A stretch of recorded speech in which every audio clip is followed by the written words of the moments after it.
Imagine this. You're inside a room. It's 2 a.m., pitch dark. You can't see anything around you. You don't even know where you're sitting. And suddenly, there's light. Now, you see everything clearly. You look around and you find a very beautiful blue sofa with pillows arranged on top of it. You turn to the other side and you see a bookshelf with hundreds of books in it. It looks like a very peaceful, well kept space. But then you look a little closer. On the sofa, you see the pillows are actually having some burn marks. There are stains in it. It's some pillows are torn open. The stuff is coming out of it. You look up towards the ceiling and you see the paint peeling away and you can see dark cracks on the wall. You look back towards the bookshelf and you find the books are actually torn, old, and some pages are actually lying below on the ground and there's dust all over. You see, the light didn't create any of this. The thing, the beautiful sofa, the torn pillow, the uh, wardrobe with hundreds of books, it was already there. Light just made it visible to you. This light is nothing but awareness. We keep hearing, become more self aware, know yourself, be more conscious. It sounds good. It sounds like the answer. But what if there is a side to self awareness nobody talks about? What if too much self awareness can actually break you? This is what happened with me exactly 1 year ago in March 2025. My life was actually going okay on the outside. I had just come back to India after a 1.5 month vacation from Vietnam. I was earning more money in a month than I could have possibly imagined, working with top brands across the globe as their marketing consultant. I was also doing my spiritual practices regularly, but still, deep down, there was a void which I was just not able to understand. I thought maybe deepening my spiritual practices was the answer. So I decided to do a 5 day silence program at an ashram. I registered, I inquired about it, I registered, and soon I was at the ashram. In the 5 day silence program, there was no phone, no laptop, no reading, no writing, no talking to anyone.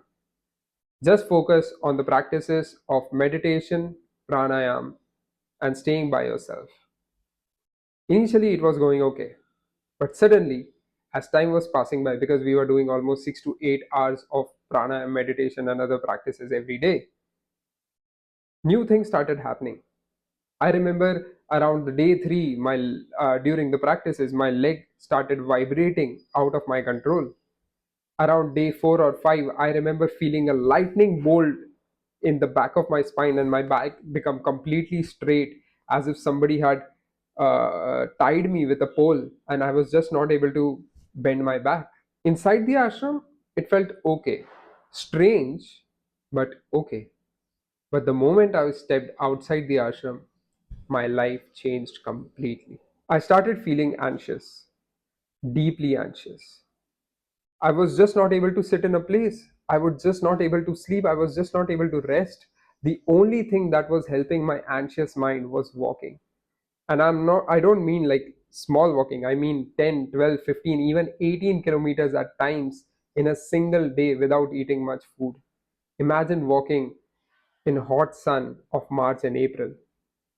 And sometimes I would wake up in the middle of the night and nothing would help, so I would start walking in the middle of the night as well. My sleep was disturbed. If I'd lie down, my mind would start running in all these multiple directions. I would just not able to be able to rest. I thought maybe the spiritual practices, the kriyas that I was doing, they would help, but I was not able to do them also. Like even when while doing the kriya, I was sitting down, my entire body was shaking, so I was not able to do that as well. So basically, the thing that I was relying on to help me was also making my problem worse. And then, after doing my best, I went to an old habit of smoking cigarettes. Not just one or two in a day. I started smoking 10 to 15 cigarettes in a day, 3 to 5 at single times, just so that I can numb things down even for a moment. Eventually, after a few days, I decided to go to a doctor. They diagnosed me. They didn't say clearly what it was, but they understood my problem and they gave me some sleeping pills. And sleeping pills worked. The moment I came home, I had a sleeping pill and I was off. It helped me recover some sleep at least, but the moment I opened my eyes again, the same thing started happening. So there was a reliance that was building on the sleeping medicines. Then my condition got worse. I explained to the doctor that I'm not able to do my work, I'm not able to function as a normal person. I just too much, too many things happening in my body. So they added an anxiety pill on top of this. While everything was going on, one day, one fine afternoon, I looked at my pills and I realized that this is not the life that I want. I mean, I don't judge the medicines or anything, but this is not the path that I choose for myself. So I called a yoga teacher with whom I had interacted in the past and I explained him my situation. He said something that completely changed my mind. He told me because of the intensities of the practices that I was doing, my awareness had expanded beyond of what my body and mind was capable of handling. Imagine the whole city's entire electricity grid is now powering a microwave. It will not run the microwave, it will blast the microwave. That is what had happened with me. Awareness was the light that suddenly came in the dark room. It showed me everything clearly, my fears, my patterns, my anxieties, things that I had buried and suppressed over years of my life. And once I had seen them, there was no going back. But here's what I understand now. After 1 year, awareness was not the problem. The problem was that I was not capable enough. It was me who hadn't built the foundation to be able to handle everything.